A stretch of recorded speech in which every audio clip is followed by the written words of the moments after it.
I had a short attention span. I like to learn about different things all the time. So by the time I get to college, and my mom was like, "You need to figure out a major because you're not moving back in here when you, finish school." It was like, okay, well, all signs pointed to journalism, and I tried it and never looked back.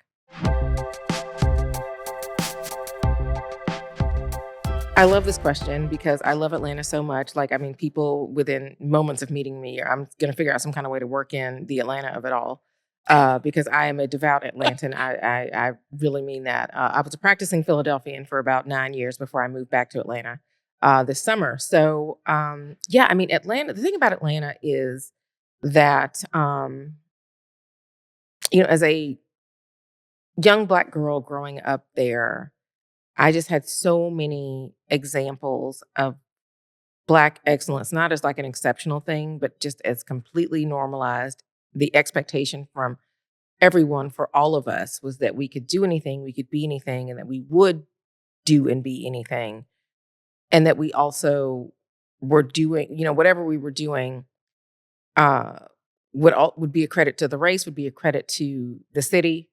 And so that gave us a real sense of pride, like from a very early age. Like everybody from the bus driver to our principal to our parents and our parents' friends was like, yes, you can do it. Like, and they were doing it. They were examples for all of us. And so I don't really know that I realized how special that was until I traveled and went away and kind of saw that not everybody had a Black mayor their whole life, or not everybody could watch the news and see Black people, delivering the news. Even long before I knew I wanted to be a journalist, like there were so many examples of that.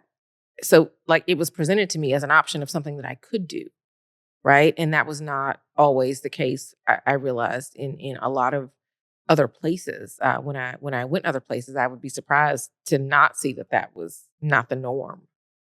So many Black people doing so in so many positions of authority or just doing any job that you could think of, that there was somebody that looked like me that was doing that, and that's just a normal day in Atlanta.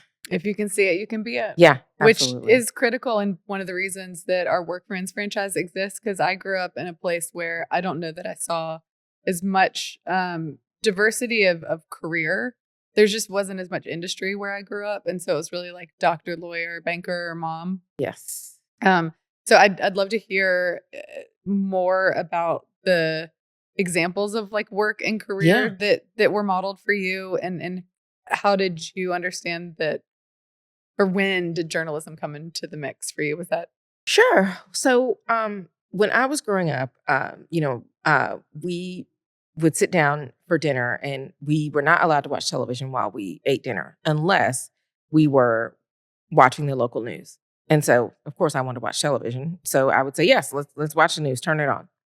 So I grew up watching the news and specifically watching this Black anchor woman, Monica Kaufman, now Monica Pearson, but grew up watching her, and she, looked like me. She looked like my mom, and so and she's delivering the news, and she's somebody that I trust that's in my, in my kitchen, in my living room every day. So that really had an effect on me as like somebody who was important and who was doing an important job, right? Informing people about what was happening in our city every day.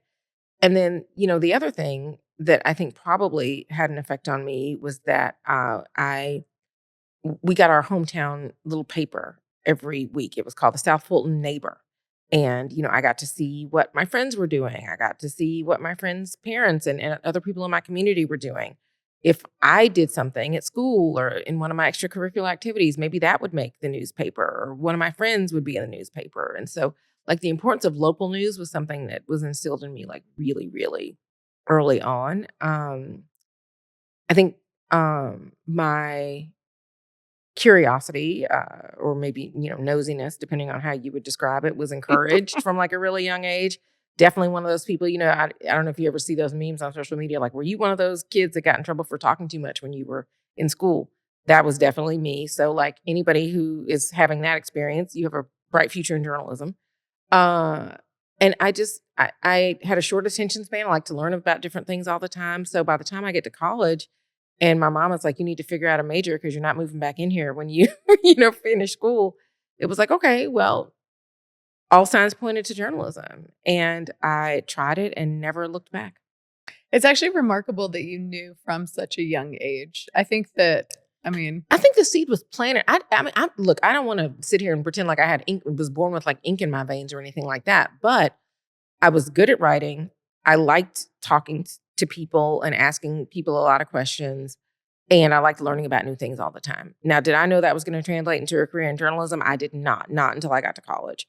In fact, I thought I was going to be on a very different path. I was like a classically trained pianist for my whole childhood. I started when I was 5, thought I was going to go to school to do that for a long time. But realized in high school that probably, I don't, again, my attention span issues were like, I'm not doing this for a living. I love it, but this is not really what I want to do with my life. But I wasn't sure when I went to college what I wanted to do with my life. oh, what an incredible flex to Yeah. just have that though. The thing I never did, one of my biggest regrets.